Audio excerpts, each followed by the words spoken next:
Hello friends, എല്ലാവർക്കും പുതിയൊരു പ്രൊമോയിലേക്ക് സ്വാഗതം. നാളത്തെ കഥയിൽ ആനന്ദ നിലയത്തിലേക്ക് അഖിൽ വരുന്നു. അതിനുശേഷം വസുന്ധരാമയും കൂട്ടി വെളിയിലേക്ക് പോകുന്നുണ്ട്.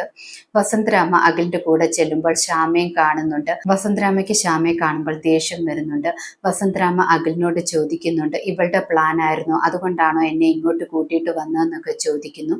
ശ്യാമ തെറ്റൊന്നും ചെയ്തിട്ടില്ലെന്ന് തെളിയിക്കാൻ വേണ്ടിയല്ലേ എന്നെ ഇങ്ങോട്ട് കൂട്ടിയിട്ട് വന്നതെന്നൊക്കെ ചോദിക്കുന്നു. ആ സമയത്ത് അഖിൽ പറയുന്നുണ്ട്, ശ്യാമയെ കുറ്റക്കാരിയൊന്നും ആക്കണ്ട, അമ്മയ്ക്ക് സംശയമുണ്ടെങ്കിൽ അമ്മ തന്നെ എൻ്റെ കൂടെ വരാനെന്ന് അഖിൽ പറയുന്നു. വസുന്ധരാമ അപ്പോൾ അഖിലിന്റെ കൂടെ ചെല്ലാതെ മടിച്ചു നിൽക്കുകയാണ്.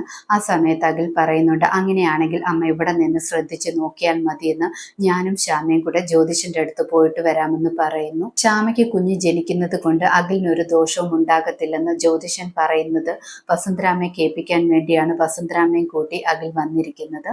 ഇതോടെ ഇന്നത്തെ പ്രൊമോ അവസാനിക്കുന്നു. കൂടുതൽ ഡീറ്റെയിൽസുമായി വീണ്ടും കാണാം. താങ്ക്